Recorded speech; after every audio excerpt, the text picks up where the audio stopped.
பிரதேச செயலகத்தினுடைய ஆலங்குடா கிராம சேவை பிரிவுக்குரிய அபிவிருத்தி உத்தியோகத்தர் சனு கடந்த 3 நாட்களுக்கு முன்பாக தாக்கப்பட்டார்.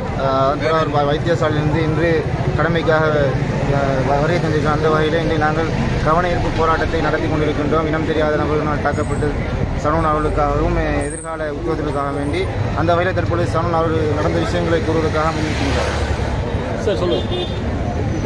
பிஸ்மில்லாஹிர் ரஹ்மானிர் ரஹீம். அனைத்து உறவுகளுக்கும் காலை சலாத்தையும் வணக்கத்தையும் தெரிவித்துக் கொள்கின்றேன். கடந்த 18ஆம் திகதி பின்னர் 1 மணியிலிருந்து 10:30 வரைக்கும் வெள்ள அனர்த்தத்தினால் பாதிக்கப்பட்ட மக்களுக்கான உணர்வு பொதிகளை வழங்குகின்ற அந்த பெரிய பாரிய பணியை நானும் கிராம சேவரும் முறையாக ஈடுபட்டு கொண்டிருந்த வேளையில் இரவு 8:30 மணியளவில் ஒரு காடையர் குழுவால் முதற்கட்டமாக தாக்கப்பட்டேன். அத்தோடு அந்த பிரச்சனை முடிந்துவிடும் என்று சொல்லி நாங்கள் பொதிகளை கொடுக்கின்ற வேலையை தொடராக செய்தோம். அதன் பிறகு மீண்டும் ஒரு தாக்குதல் 10:30 மணியளவில் இடம்பெற்று அதே அந்த காடையர் குழு திட்டமிட்டு ஏற்கனவே இவருக்கு அடிக்க வேண்டும், இவரை தாக்க வேண்டும் என்று சொல்லி திட்டமிட்டு 2வது தாக்குதலையும் செய்தார்கள். செய்து எனது கழுத்து பின்னால் இந்த ஜன்னலால் பாய்ந்து வந்து நான் எழுதி கொண்டிருந்த வேளையில், அதாவது டியூட்டியிலே இந்த வெள்ள நிவாரண பணியிலே இருந்து கொண்டிருந்த அந்த வேளையில் அவர்கள் எனது கழுத்து பகுதியை பலமாக தாக்கியதன் காரணமாக எனக்கு ஒன்றும் செய்ய முடியவில்லை. அருகிலே பெண்கள் ஆண்கள் எல்லாம் பொதுமக்கள் அவருடைய பொதிகளை பெற்றுக்கொள்வதற்காக ஆர்வமாக இருந்த வேளை, பொதிகள் முடிவடைந்த அந்த வேளை இவர்கள் திட்டமிட்டு என்னை தாக்குவதற்காக முயற்சி செய்து 3-4 பேர்கள் பாய்ந்தார்கள். கழுத்திலே பலமான அடி 2 அடி விழுந்தது. எனவே நான் உடனடியாக எழுந்து மக்களோட மக்களாக ஓடினால் ஒரு பாதுகாப்பு கிடைக்கும் என்று இங்கிட்டு சைடுக்கு ஓடிய நேரத்திலே அவர்கள் இங்கிருந்தும் தாக்கினார்கள்.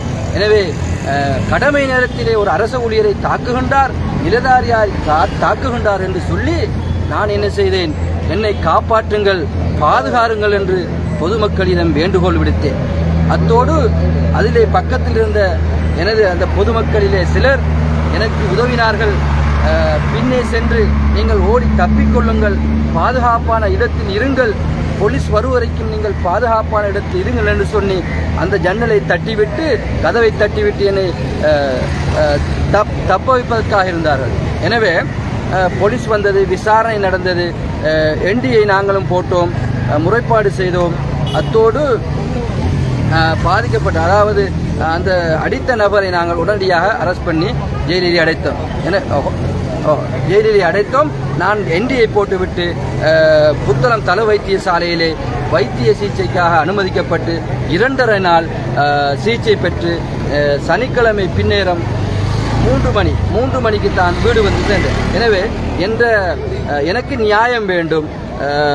கடமை நேரத்திலே எந்த ஊழியரும் அதாவது தாக்குதலுக்கு உள்ளாகுவதிலிருந்து பாதுகாப்பதற்கான ஏற்பாடுகளை அரசாங்கம் செய்து தருவதோடு இந்த பிரச்சனைக்கு நியாயமான தீர்வு வேண்டும் என உங்களை அன்பாக வேண்டி எனது இந்த உரையை நிறைவு செய்கின்றேன். நன்றி, வஸ்ஸலாம், ஐபோன், வணக்கம். අයිබෝන් අපේ ආර්ථික සංවර්ධන නිලධාරීන් දෙදෙනෙක් පහර දීමට ලක් වෙලා තියෙනවා ජීසක්තියේ. එක්කෙනෙක් ආලංගුඩාවට අනිත් වසම සනුන් මහතා, අනිත් කෙනා තමයි නිර්මලපුර වසම ජීවන්ත.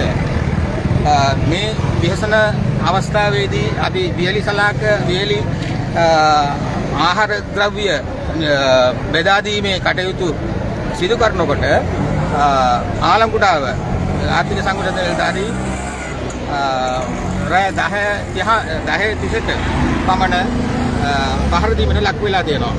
මේ පහර දීම අපි කල්පිටිය ආර්ථික සංවර්ධන සංගම වශයෙන් අපිට මේකට හෙලා දකින්නවා මේ සිද්ධිය.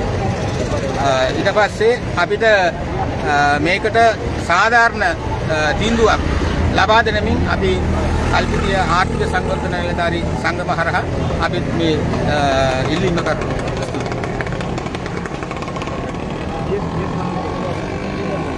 ඒ වගේම මේ සම්බන්ධව ග්‍රාම නිලධාරී මණ්ඩල කුඩාව ග්‍රාම නිලධාරී කන්දකුලිය තිහලිය ග්‍රාම නිලධාරීන් මේ ආණ්ඩාංගන්නේ ග්‍රාම නිලධාරීන් මේ තර්ජන වලට පත් වෙලා තියෙනවා. ඒ හින්දා අපි ඒගොල්ලෝ වෙනුවෙන් මේ තර්ජනය වහාම නවත්ත. செய்திகளை உடனுக்குடன் தெரிந்து கொள்ள உடனே சப்ஸ்கிரைப் பண்ணுங்க.